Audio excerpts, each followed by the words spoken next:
नमस्कार सगळ्यांना, कशा आहात? छान असाल अशी आशा करते. रामकृष्ण हरी. आज मी करत आहे छोले भटुरेची भाजी. मी छोले भटुरे 4 तास भिजू घातले होते गरम पाण्यात.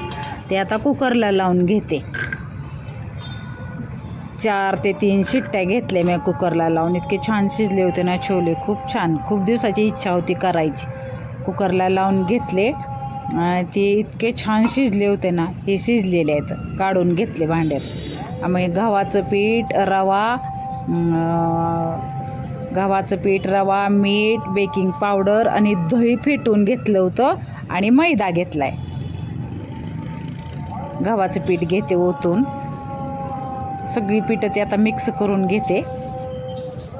मैदा घेतला ओतून, आता रवा घेते ओतून, सगळे मिक्स करून घेते पीठ. चवीनुसार मीठ आणि बेकिंग पावडर ते सगळं टाकून घेते आणि मिक्स करून घेतले.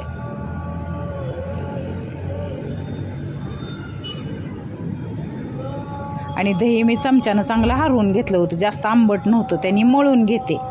अर्धाच कप घातले मी, जास्त नाही दही घातलं. आणि मग नंतर थोडं पाण्याने मळून घेतलं, पाणी घातलं होतं. थोडंसंच घातलं दही आणि परत नंतर पाण्याने मळलं. असं घट्ट मळून घेतलं चांगलं. 1-2 तास तरी मळून ठेवायचं. 2-2.5 तास तरी मी चांगलं भिजतं ना. रवा पण चांगला फुगतो. असं कठीण मळून घ्यायचं इतकं. छोले भटुरीची भाजी खायची ती खूप दिवस झालं. आता झाकून ठेवते. आणि भाजी करण्यासाठी 2 टमॅटो, 2 कांदे, तमालपत्री, लसूण, 2 काजू आणि आलं हे मी न भाजताच मिक्सरमध्ये बारीक करणार आहे. कोण भाजून घेतं, मी न भाजताच बारीक करून चांगला मसाला बिना तेलाचा चांगला भाजून घेणार आहे मी. कोण भाजतं कढईमध्ये, छान लागतं तसं सुद्धा. सगळं मिक्सरमध्ये बारीक करून घेते, पेस्ट करून घेते. टमॅटो, कांदा, लसूण, आलं आणि ते 2 काजू होते ते तमालपत्री, असं सगळं मिक्सरमध्ये बारीक करून घेते. अशी त्याची पेस्ट करून घेतली छान. न तेल टाकता चांगलं परतून, म्हणजे त्याचं पूर्ण पाणी जाऊन द्यायचं सगळं. खूप छान मसाला लागतो म्हणजे परतून. आणि थोडंसं राहिलेलं थोडंसं मग त्याच्यात छोले घालायचे, म्हणजे भाजीची टेस्ट खूप छान येते. आता तेल टाकायचं. पूर्ण भाजीतलं पाणी गेलेलं आहे. आता भाजी किती सुंदर बघा परतली गेली. आता त्या चमच्याने 1 चमचा धरते बघा अंदाजे. तेल टाकून आता परतून घेते. हा छोले मसाला, हे घरचं तिखट, किचन किंग, हे मीठ, हळद आणि हिंग, हा मसाला घेतलेला आहे छोलेची भाजी करण्यासाठी. मसाला थोडा परतून घेतला. आता तेल टाकलेलं आहे त्यामुळे छान परतून घेते.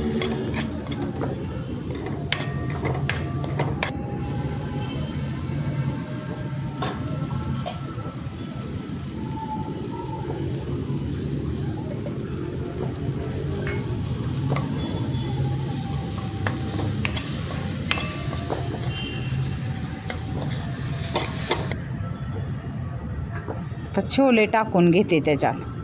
सगळा मसाला इतका सुंदर परतून झाला ना, खूप छान. त्याचं पाणीसुद्धा मी ओतलं नाही, पाणीसुद्धा तसंच ठेवलं होतं छोले शिजलेलं. छोले पण इतके छान शिजले होते ना, आणि खूप टेस्टी भाजी झाली ती. विकत हॉटेलमध्ये असते ना तशी झाली ती भटुरेची भाजी. छोले भटुरे, ही छोल्याची भाजी. भटुरा म्हणजे ते पुरी. इतकी सुंदर आणि टेस्टी भाजी, चवीला पण खूप छान झाली ती. अशी शिजली भाजी. आता भटुरा करून घ्यायचा, म्हणजे एवढे मी छान छोटेसे असे गोळे करून घेतले. तेल गरम झालं, आता तळून घेते. इतके छान असे फुलले होते ना, खूप मस्तच असे टम्म फुगले होते. विकत सारखे झाले होते.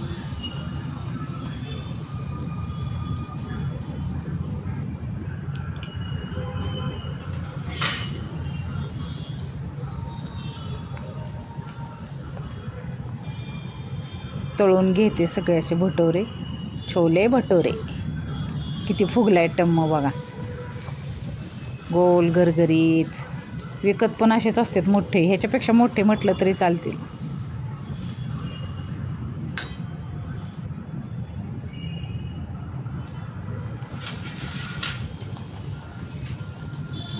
आजूबाजूंच्या गाड्यांचा पण आवाज येतो संध्याकाळी.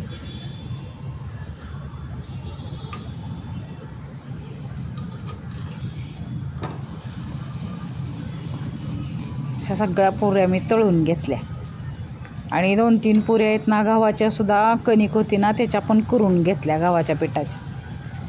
ह्या गव्हाच्या पिठाची आहे पुरी ही छोल्याबरोबर खायला, ती सुद्धा चांगली लागते.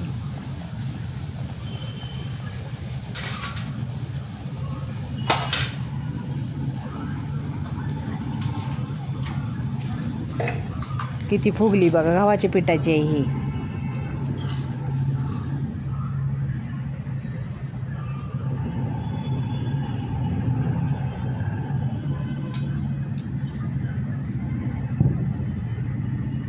अशी सुंदर मस्त टेस्टी छोले भटुरीची भाजी तयार झाली बघा. आता किती कलर आणि हे सुंदर विकत सारख्या झालंय.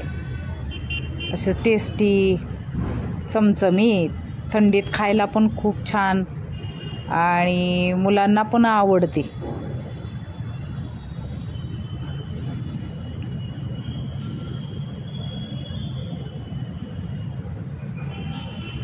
अशी छोले भटुरीची भाजी तुम्हाला आवडली असली तर तुम्ही पण करून बघा. लाईक शेअर सबस्क्राईब करा म्हणत नाही, कारण तुम्ही करणार हे मला माहीतच आहे. आत्तापर्यंत तुम्ही साथ दिली मला आणि छान माझे सबस्क्रायबर वाढले, त्याच्यामुळं तुमचं सगळ्यांचं धन्यवाद.